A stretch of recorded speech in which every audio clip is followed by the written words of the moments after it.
Okay, we just got the inflation numbers and it was a beat. We expected 2.9, we got 2.8. That's on CPI. Interestingly, on core, we expected 3.2, we got 3.1.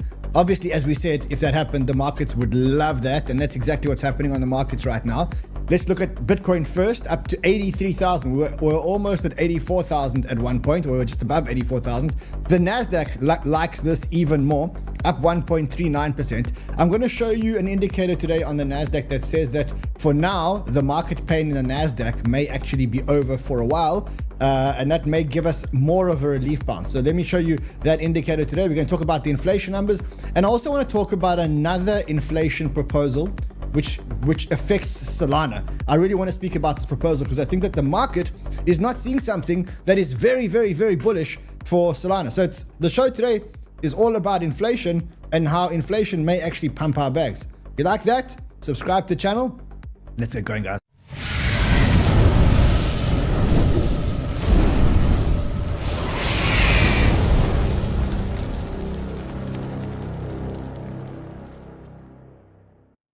Okay, it's looking better out there. Better day today. We deserve a good day today. As they say, we deserve a pump after the last couple of days. Even with this pump, I must say, I look at all these green bubbles and it feels so good. You look at them, it feels so good.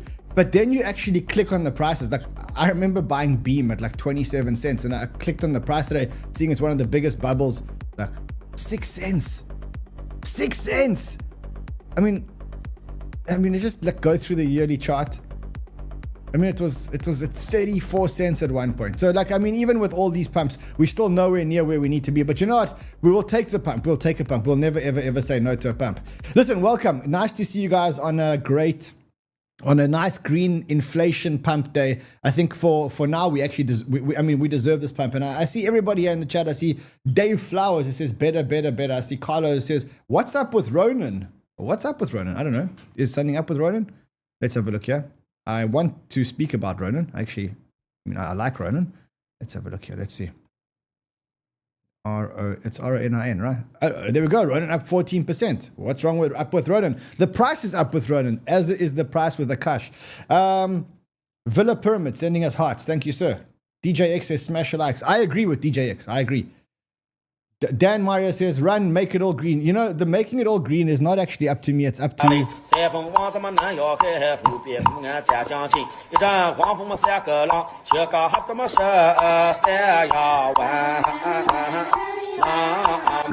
Someone says here, it's good for if you were buying 2 days ago. Remember I told you the other day I bought Tesla. I don't want to celebrate too soon. Let's quickly check that Tesla chart and just see what my Tesla buy is actually looking like.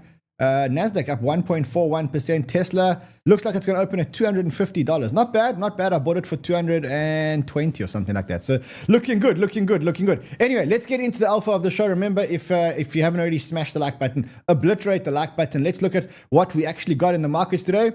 Great day. We got inflation, as I said. We got a beat on inflation, 2.8% versus the forecasted 2.9%. We also got a beat on core. More exciting about this inflation is it's the first negative inflation reading that we've had since October. So October we had 2.4. From that point it was up only 2.6, 2.7, 2.9, 3. And now we got a beat. We got a downturn for the first time since October, which is actually very, very big. On core, actually, it's much bigger, right? Because on core, I think it's the first downturn since April 2021, right? It's the core CPI 3.1, the lowest since April 2021. And that obviously is driving the markets up today. 1.4% up on the NASDAQ. Tesla up, going to open at 250, I guess. It's opening in about a minute. Should we watch the open? We'll watch the open. The Dixie, no real move in the Dixie.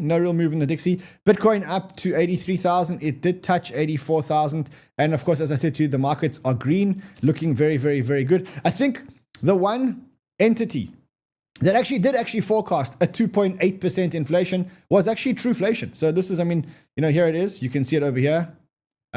This was posted March 11th, which was yesterday. So March 11th, Trueflation said, we expect a 2.8% year-on-year inflation. So they got it right again. The good thing is that they actually forecasting that now the actual inflation is 1.32%. If they're right, we're going to get inflation coming down quite a bit in the next couple of months.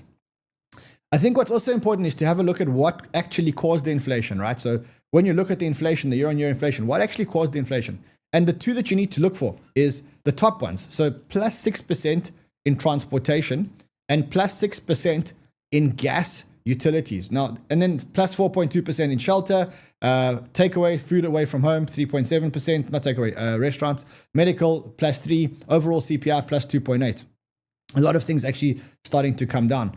The reason why I'm focused on these two over here, which is transportation and gas utilities, is because these are all potentially work in progress to being fixed. And when I say work in progress to being fixed, if you look at gas utilities and you look at gas prices and oil prices and transportation prices, that is a function of energy and also a function of oil. So oil, energy, and energy costs. And if you look at oil and energy costs, there's something significant that may actually be changing when it comes to oil and energy costs. And that is, there could be, I'm not saying there could be peace, but already there is a route forward to the Russia-Ukraine ceasefire deal, right? So they seem to have come up with something, right? So you just listen to what Marco Rubio said Negotiations yesterday. Let's get that back. Today we made an offer that the Ukrainians have accepted, which is to enter into a ceasefire and into immediate negotiations to end this conflict in a way that's enduring and sustainable and accounts for their interests, their security, their ability to prosper as a nation. I want to personally thank, we both want to thank the Kingdom of Saudi Arabia, His Majesty, for hosting us, for making this possible. So it looks like they've brokered a ceasefire deal, which is potentially step one in the brokering of a peace deal. Now, look, I want to get excited about this. And I do like the poly market odds that say that there's a 64% chance that we'll get a ceasefire before the end of July. We have a ceasefire before the end of July. But the idea is this has to last into long-lasting peace talks, because if it does, then the oil prices will come down, the energy prices will start coming down, and that can actually bring down inflation even more. So it does feel like Trump's master plan is starting to take effect. You remember that Zelensky was kicked out the White House. Apparently, he sent the White House an apology letter. President Trump's social envoy Steve Witkoff said Ukrainian Prime Minister Zelensky apologized to Trump in a letter after the explosive public argument during the Oval Office. At the same time, the US has now restored both military aid and intelligence sharing to Ukraine. So it looks like that argument or that fight is being resolved. I mentioned to you earlier that I was going to speak a little bit about one indicator which kind of shows that the pain may be over in the stock markets for a while. And I actually want to show you that indicator. So the indicator is actually the index called the volatility index, or the VIX. And if you look at the VIX, pretty much what you can look at since about May 2023, so for the last 2 years, every time the VIX goes above 30, generally that's when, like, goes above 30 and then drops below, generally that's when the turmoil starts to end, right? And you see, we went to around 30 and we're starting to come down. So, I mean, it's very rare for the VIX to go above 30. And usually goes above 30 and it starts coming down. And that's usually a sign that the turmoil may be over in the markets. So as it relates to turmoil in the markets, I mean, we had a dip. And I think we're now, okay, let's just look top to bottom. If you look top to bottom, we had a NASDAQ dip of about 14.5%. We've now recovered slightly. So we are currently, let's have a look here. So we're now here. We are 12% down on the NASDAQ. That's a respectable correction. It could be, it could be that this is quite a respectable correction. I did like this tweet by Nick. He says, if someone had showed you this chart of the best and worst performing asset classes since the Trump's inaugurations, would you have believed them? ETH down 46%, Bitcoin down 25%, NASDAQ down 9%. This is since the inauguration, not since the beginning of the year. I probably wouldn't have believed them. And it's also not really the same. Like if you look at Trump's first term and Trump's second term, you can kind of see very different. Trump's first term, markets went up and to the right from the beginning. His second term, it looks like there's like a little bit of a wobble on the way down, but no doubt that it's going to eventually return, which is why I'm so bullish, which is why as these markets come down, I'm placing my bets. I took a bet yesterday on Coinbase at $189. Let's quickly just see how my bet is on Coinbase yesterday. I love Coinbase because it's the ultimate proxy. Okay, so I'm a little bit up. I'm 2% up. I took a bet on Tesla. I took a bet on Robinhood. I took a bet on Robinhood yesterday at $37. Let's just have a look at what Robinhood is actually doing. The reason why I did that is because I understand Robinhood and I understand Coinbase. Also, just look at this Robinhood chart. That's a chart that I would invest in. I know Josh would probably say otherwise, right? Josh, you wouldn't invest in that chart, would you? Probably not, no. So we're different like that. Or not? Yeah. Okay. Yeah, so the White House is actually now acknowledging that, they're acknowledging what's going on in the markets, and they're kind of saying, look, they called it a period of transition in the stock market. So they're kind of saying, look, we're transitioning from the Biden administration to the Trump administration. That's the narrative that they're starting to form. They're forming this like big narrative of like, this is a period of transition, everyone. We're transitioning. Listen to what she said. When it comes to the stock market, the numbers that we see today, the numbers we saw yesterday, the numbers we'll see tomorrow are a snapshot of a moment in time. And as President Trump has said, and I'm here to echo the remarks of this president of this White House, we are in a period of economic transition. We are in a period of transition when it comes to the stock market. The numbers. She's good, eh, Josh? She's good. She's great. How old is she? 26. 27 years old. Unbelievable. Also, I don't know if you guys were following yesterday. So yesterday was a pretty, I would say it was a comedy. Like, first you had Ontario placing a 25% tax tariff on electricity coming into the United States, right? And then Trump decided to double the tariffs on Canada. And then, so Canada's just shut off electricity for some Americans, and now Trump is promising they'll pay a historic financial price. There was a big argument between Canada and Trump, and then eventually it was like, okay, guys, well, we'll calm down, and everything was fine, and they're like, okay, it's not going to happen, and it looks like it's all tactics. Trump goes in there, he starts bullying Canada to try and make them the 51st state, or that's the speculation, and then he calms things down, and Howard Lutnick goes in and says, no, look, we'll negotiate.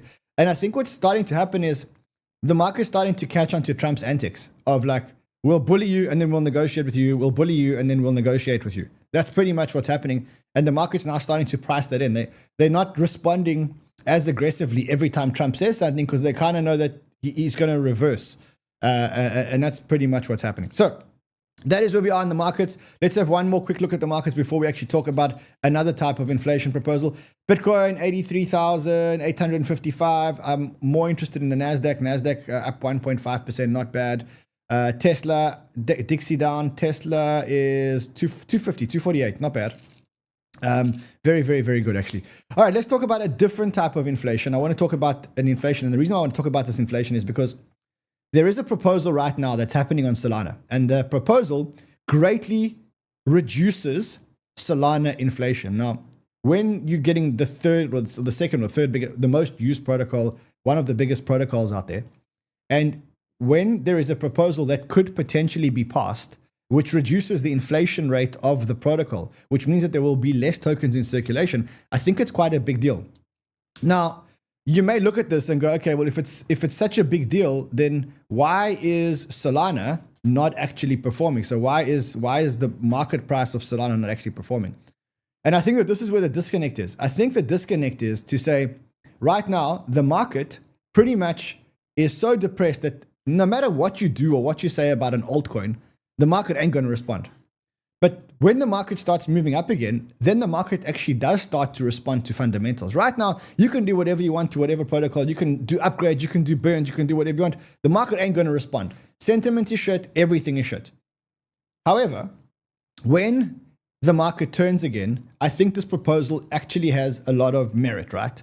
And given that today is an inflation day, and that normal inflation helped us push the markets up, I thought this was a good day to maybe speak about the Solana inflation. So what is this inflation proposal that Solana is proposing, or that somebody is proposing on behalf of Solana? So what it's called is called SIMD 228. And it's a Solana improvement document, which is proposed by Tushar Jain and Vishal from Multicoin and Max Resnick of Anza. And what it does is it aims to introduce a market-based inflation mechanism by replacing the current fixed disinflation schedule with a dynamic model more responsive to network participation. So to understand how this proposal works, you need to understand how Solana inflation works, right? So Solana's current inflation, which means the rate that new tokens are released by the protocol, begins at 8%, and then annually decreases by 15% every year until it reaches a floor of 1.5%. So Initially, the inflation rate is 8%. In other words, the protocol mints 8% new tokens every single year. And then it drops by 15% every single year until eventually it gets to a long-term inflation rate of 1.5%. Okay, so that's pretty much how Solana's mechanism works. Now, this is like, if you think about this intuitively, it's quite weird that regardless of network usage and regardless of the number of validators securing the network, the inflation rate reduces on a fixed rate. And that is what SIMD 228 seeks to do. SIMD 228 is a proposal. I'm not going to get you through the very complicated maths, but what this proposal seeks to do is it seeks to cut Solana inflation, or to make it more dependent on the staking rate in the network, right? So what this proposal effectively talks about is it says, look, in periods where there's a high staking rate on the network, generally that means that the network is being highly used and that the stakers are making money on MEV and a whole lot of other stuff. And therefore, they're kind of saying, well, if there's a high staking rate, why do we need to release high tokens out of the protocol? And if there's a low staking rate, in other words, the network is not well secured, you want to incentivize new validators to secure on the network. And you do this by actually making the staking rate higher. So they're saying, instead of making it fixed, make it variable and make it based specifically on the rate at which tokens are currently staked in the network, right? So I think there's a good thing. So I think there's a good tweet that actually describes it. It says, Solana's current inflation is fixed, ignoring actual network conditions. But with rising on-chain fees and MEV, the network no longer needs such high issuance for security. Excess SOL minted transfers value from holders to stakers, right? So if you're a holder, if you're a holder and you're not staking your Solana, and new Solana actually get minted by the protocol, as a holder, you're actually getting diluted, and that's what happens. So what does SIMD do? It replaces the purely time-based issuance, which is what I showed you here. It's this chart over here. It replaces that with a new proposal, which basically says if the network is heavily staked, the inflation rate can drop. And if the network stake ever dips sharply, then the curve steps up and encourages new protocols to actually come into the market, right? That is effectively the base for this proposal, right? Now, look, it gets very, very, very technical, right? But I think if you understand the principle behind it, it kind of makes it very easy. At times where the network is very busy, the stakers are making a lot of money from transaction fees and from MEV, which is a maximum extractable value or mine extractable value, right? And in those times, why does the protocol need to mint more tokens? Rather, don't mint more tokens, don't dilute the existing holders. And in periods where the network is quiet and there's not a lot of money being made on MEV and we risk not having validators to secure the network, that's the time where the protocol should actually be minting tokens, right? So it goes from a fixed rate to a variable rate specifically based on the level of stake in the network, right? And there's been a lot of discussion around this proposal. And in general, the feedback on this proposal is very, very good. Here's another tweet says, I support SIMD 228 because Solana needs market-based emissions, not arbitrary inflation. The current fixed schedule creates an imbalance. High inflation penalizes active SOL usage in DeFi while taking value from non-stakers. We'll talk about that in a second.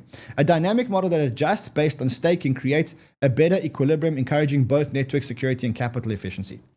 So generally, you would say that reduced inflation in a protocol is a very good thing. And also what you'd say is if the market decides or the market dynamics decide the actual staking, that's also a very, very good proposal, right? Now let's look at the effects. So one of our researchers actually built this amazing spreadsheet and it shows the effects of this proposal. Now let's just work on a SOL price of $140. If you look at the current number of stakers, 64% of the network is actually staked. So you can see if you take all the Solana in circulation and you say, okay, 64% of the Solana is actually staked and 36% of it is unstaked. Let's put in those assumptions over here. Okay, so in the old formula, if you look at the current price, the inflation rate would go down from 4.68 to 3.98 to 3.38 to 2.87 to 2.44. That is as per this line over here, right? And so if you take this rate of inflation, what you can see is that the new SOL minted goes, this year you'd get 27 million new SOL minted. Next year you would get 24 million new SOL minted. The year after you get 21 million SOL minted. And so that increases, remember these numbers, because that's the increase in the number of SOL, or the dilution in the number of SOL. Now let's look at the new proposal. And let's make an assumption of a 65, let's make an assumption of a 65% staking rate. And let's make an assumption that that 65% staking rate remains constant. Okay, so there we go. Should have probably done that manually, but okay. So if we get a 65% staking rate, what you'll realize is that the base inflation actually starts to drop, right? So the inflation actually starts to drop because you have a higher participation in the network, right? We said if there's a bigger than 50% participation in the network, then the emissions become the emissions actually get slower. So I just want to show you the difference in the number of SOL minted in the new proposal versus the old proposal, right? So in the new proposal, 27 million SOL would be minted by the protocol this year. And in the old proposal, in the new proposal, 5.5 million SOL actually get minted, assuming that the staking rate actually stays the same, right? Which means that if this proposal actually gets approved, if the staking ratio remains above 50%, the number of SOL reduced increases quite a bit. I just want to show you by how much it gets reduced. So you can say that let's just say that divided by that. So here there's the actual ratio is about 20% of what it was before. So instead of 100 SOL being minted, 20% of that's being minted.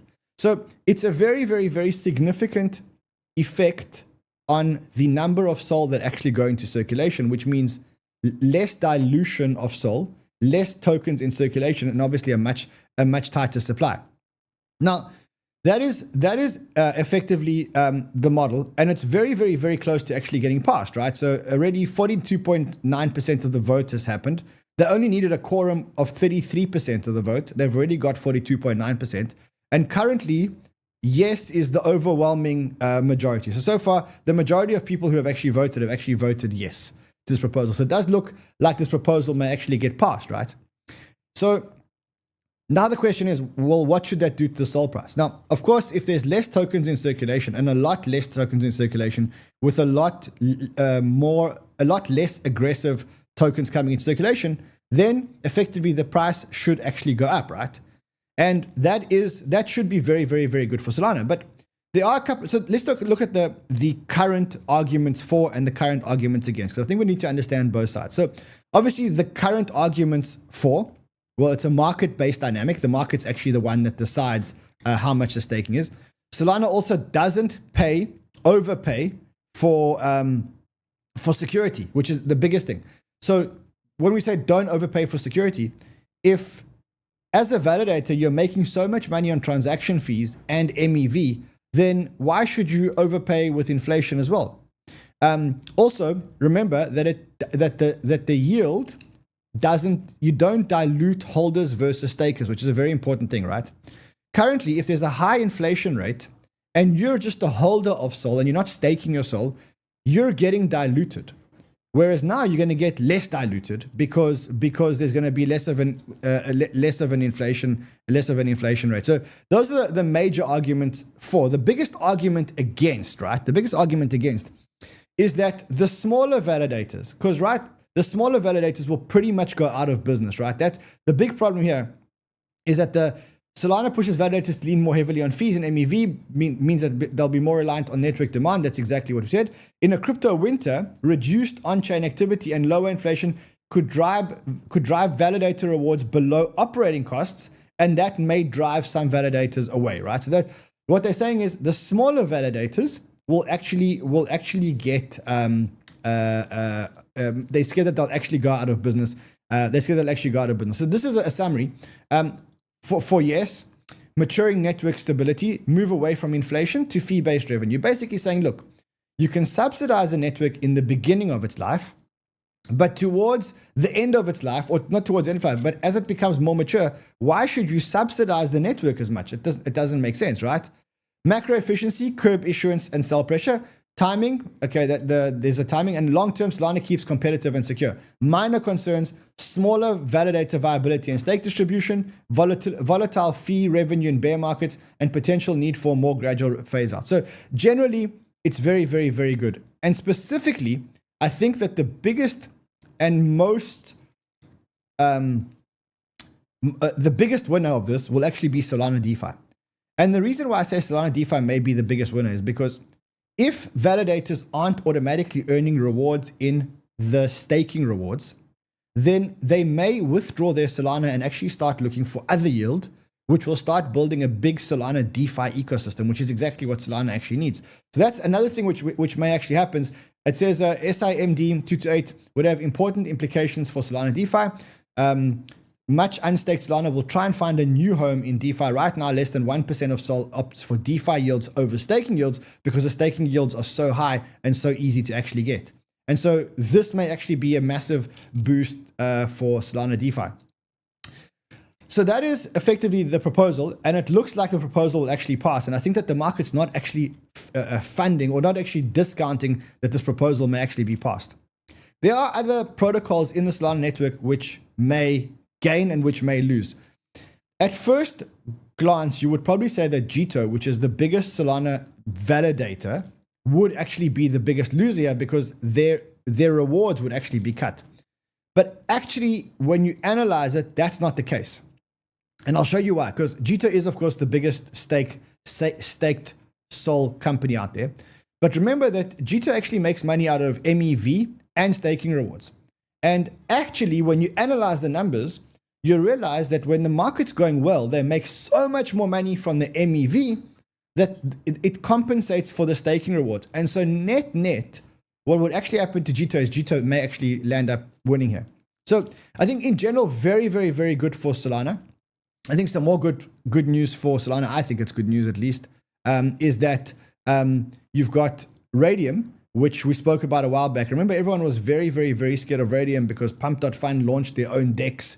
And because Pump.Fund launched their own DEX and the coins weren't going to graduate onto Raydium, it would hit Raydium's revenue quite a bit. Well, meme coin volume as a percentage of total volume remained stable despite the retreat on an absolute basis. Also, if you look at Pump.Fund, in terms of revenue, they're not that important anymore. In fact, it's not really doing very, very well. I think that's pretty much the biggest gainers and the biggest losers. I think as a whole, I think definitely supported this. I think that anything that reduces protocol inflation and goes into market-based dynamics versus a fixed curve is definitely something that we should all support. And I think that very soon, or when the market turns, we'll actually see the net effect of this. See, the markets are coming down slightly. So I see Bitcoin back down at 82,900, and Nasdaq still 1.5% up. I wonder how the market is reading this inflation. Let's have a look here. Is there anything in the newsroom? Let's quickly look at the newsroom. Let's see what the newsroom's telling us. No real news at the moment. So yeah, this is coming out around inflation. It looks like that they're saying, okay, March's inflation is going to be even lower, 2.47%. So I think in general, yeah, I think it looks like the inflation problem, I won't say it's under control, but I do think that maybe they're starting to get a bit of a handle on this thing. Anyway, I shall see you guys again tomorrow. Anything else? Nope. Until then, trade well, my friends.